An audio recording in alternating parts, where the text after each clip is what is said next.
you're new to the channel, please make sure to hit the like button, subscribe button, and comment down below. Let me know what you thought about today's video and what other topics you'd like to hear me talk about going forward.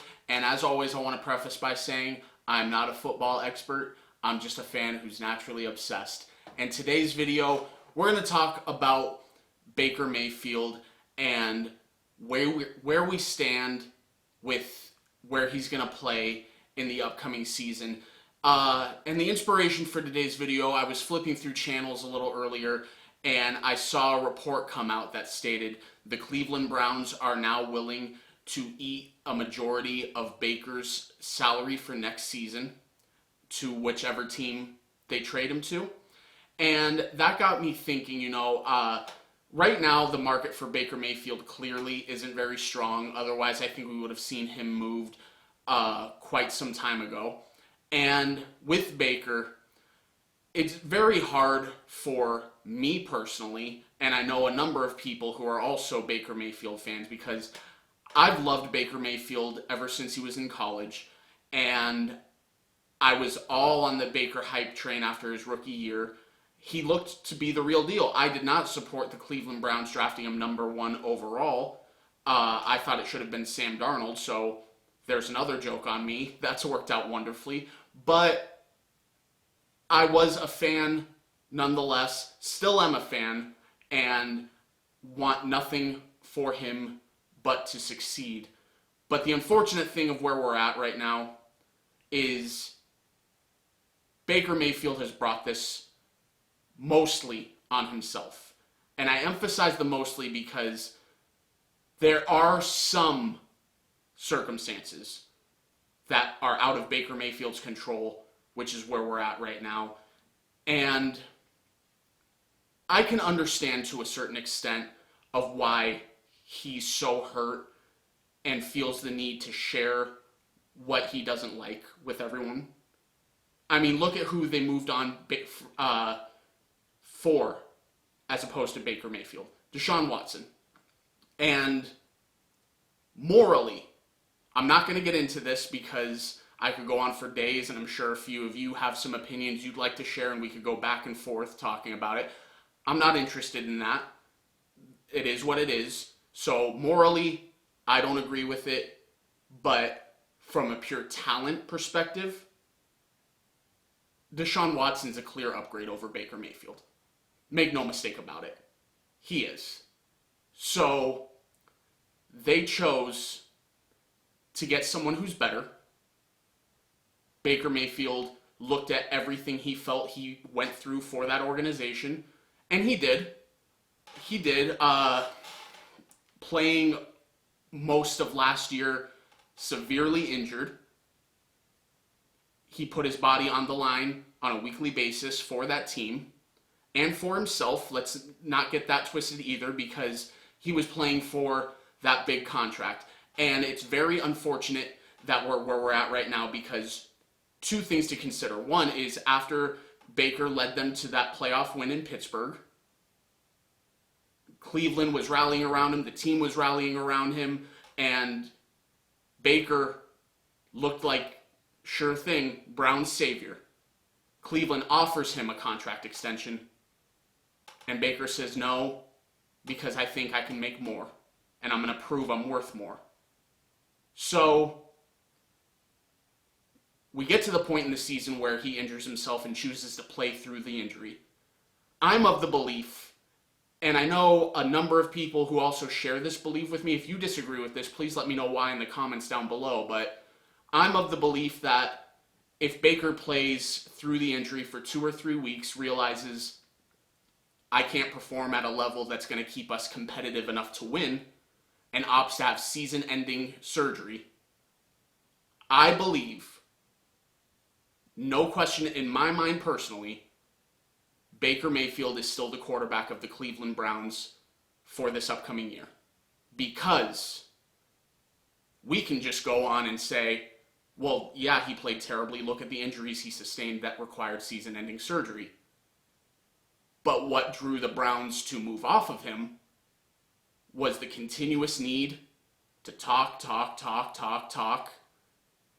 The OBJ drama. That was it was made very evident how valuable Odell Beckham was when he went to the Rams and how lackluster he was all that time in Cleveland. And I think it also says something that none of his teammates are going to battle for him, talking about what a great leader or person or anything. I haven't heard much of that at all, going after Browns media, national media. Baker's doing a lot more talking than I think he's in a position to do because of how much questions there are surrounding him.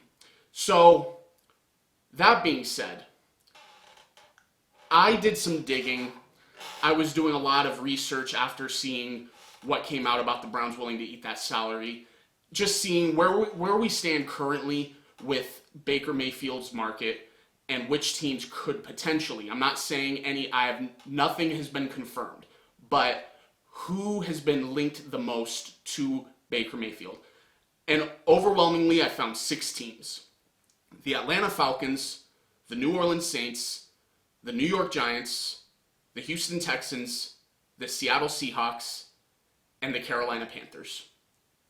And what I did is purely my opinion, but I found 3 teams that I feel there's no chance, there's no need or reason for them to try to acquire Baker Mayfield. And I found 3 teams that I don't think necessarily should, I don't think necessarily will, but could. You can make a really strong case as to why you would bring Baker Mayfield in. So again, Baker Mayfield's salary for next year is $18.6 million fully guaranteed.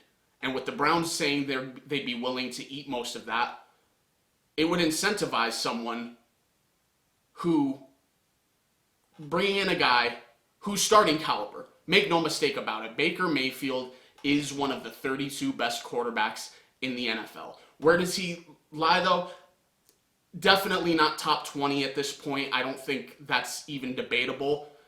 But somewhere between 20 and 25, 22 and 27, somewhere around there. Some of you may think I'm lowballing. I understand, but this is just what we have to go off of right now. I think it's fair to say he's somewhere in the 20 to 27-ish range. So, regardless though, you're getting a guy that is a starting quarterback in this league. And on a 1-year deal, what do you have to lose? Nothing to lose, really, because you're not going to give up a lot of capital at all. The Browns just want him off the roster. So it's a low risk, potentially high reward. Why not? So here are the 3 teams, and I will give the reasons why I think there is no chance Baker Mayfield ends up on these teams. Number 1 is the Atlanta Falcons. They just signed Marcus Mariota. He's going to be the answer for at least half of this season. And I say that because 2 reasons. 1, Marcus Mariota does have an injury history. And 2, the Falcons just drafted Desmond Ridder. I am not saying at all that I think Desmond Ridder is going to be the future for the Atlanta Falcons. But there are 2 guys right there that you brought in to be, 1, be the starter, and 2, let's just see what we have. Because the Falcons spent a 2nd-round pick on Desmond Ridder. That's valuable. You can find good quality starters, sometimes stars, in the 2nd round of the draft. And being the first quarterback drafted, and I'll give you a weak quarterback class, see what you got in the kid before you make any drastic decisions. Which leads me to the 2nd team that I think no chance, the Houston Texans. We don't know what Davis Mills is. I'll give you that. But a lot of people, unless you're Houston Texans fans or you have Sunday ticket or something like that, not a lot of people watch Houston Texans games. I watched, I don't want to say a lot, but I feel like I watched enough to form an opinion. I don't know if Davis Mills is the guy, but I do know one thing. For how chaotic and dysfunctional that team was and is, Davis Mills looked very serviceable at the quarterback position. I could make a strong argument that he was the second best rookie quarterback last year. I really think I could. He was better than Zach Wilson. Trey Lance didn't even play. Well, I mean, he did, but I'm not going to really judge him based off of that. Only quarterback that I think was significantly better than Davis Mills was Mac Jones. I think I could make a strong argument that he was better than Trevor Lawrence. So, that being said, I think the Texans are going to rely on two potential options. One, stick with Davis Mills this year and see what you got if you have potentially your quarterback of the future, and use all the draft capital that you got in the Deshaun Watson trade to build around him. Or two, he's not the guy, and next year in a stacked quarterback draft, you go and get your guy. So that's why I don't think Houston is a realistic option. And number three, the New Orleans Saints. I don't think that's a realistic option at all because, one, the city and a loud personality like Baker Mayfield, I don't think would mesh. I mean, we know how passionate Cleveland Browns fans are. And eventually enough became enough, and both started to hate each other. In a city like this where you have playoff aspirations every single year, you have loud personalities on the team already, I just don't think it's a fit for that reason. And number two, I personally, and please let me know what you think in the comments down below, but at this point in time, right here, right now, even coming off of a season-ending injury, I would take Jameis Winston over Baker Mayfield. Easy. I'm a big believer in Jameis Winston still. I think he's in a great situation in New Orleans, even though his numbers were very lackluster when he was healthy last year. I thought he looked great. I thought he was making smart decisions, big-time throws, and I found myself not very often, as I did when he was in Tampa Bay, at least 2 or 3 throws a game, you'd close your eyes and be like, oh, no, no, no. I didn't find myself doing that very much when he was in New Orleans. Yeah, he threw some interceptions, but the decision-making became a lot better, and I really think that they're going to try to ride it out with Jameis Winston and see what they got. And now for the teams that I think could potentially, maybe. The Seahawks, because they're in a similar situation, I think, that the Texans are in, to where they're looking for just a one-year option, which they have Drew Lock and Geno Smith right now, but neither one of those guys are the answer. So, do you bring in a Baker Mayfield just to see, maybe? And if it doesn't work out, go for your quarterback next year in the draft? Could be. I think it's very possible. Second team, the New York Giants. I think that it's very intriguing because Daniel Jones,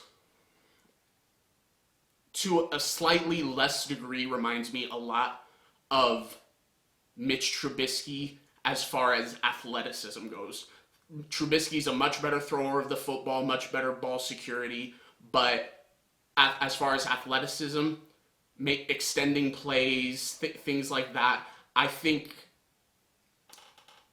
it's kind of like a complete polar opposite of Baker Mayfield, to where do you bring a guy in like that because this is Daniel Jones's last chance. It really is. His fifth-year option was already declined. I highly doubt, even if it's a somewhat successful year for Daniel Jones, that he'll be back. I think the Giants are going to commit to one of those quarterbacks in the draft. But bringing a guy like Baker Mayfield in, because I think it's safe to say you make that move and you can assume Baker Mayfield's your starter because he's better.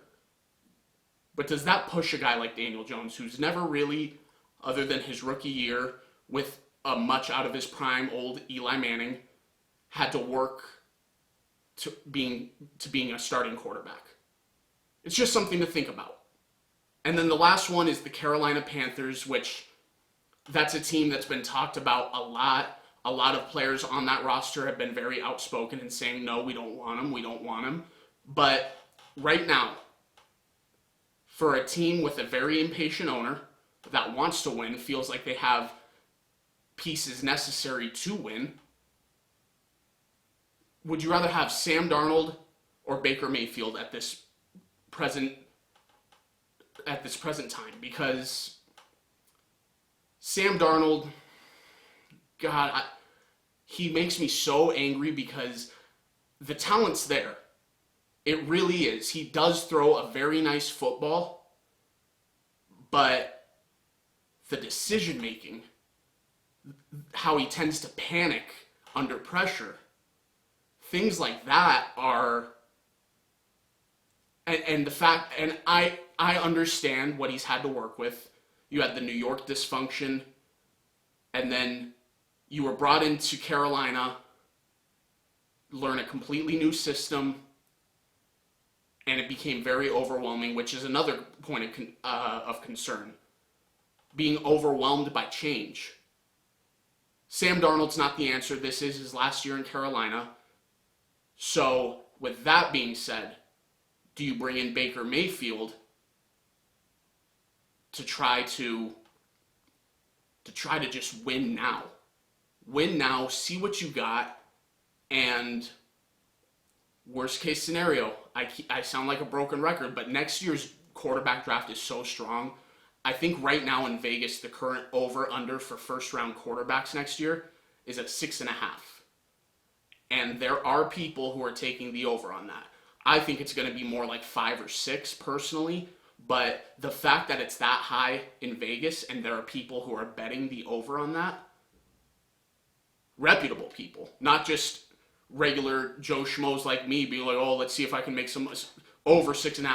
No, reputable people that know the game much more than you and me are taking the over on that.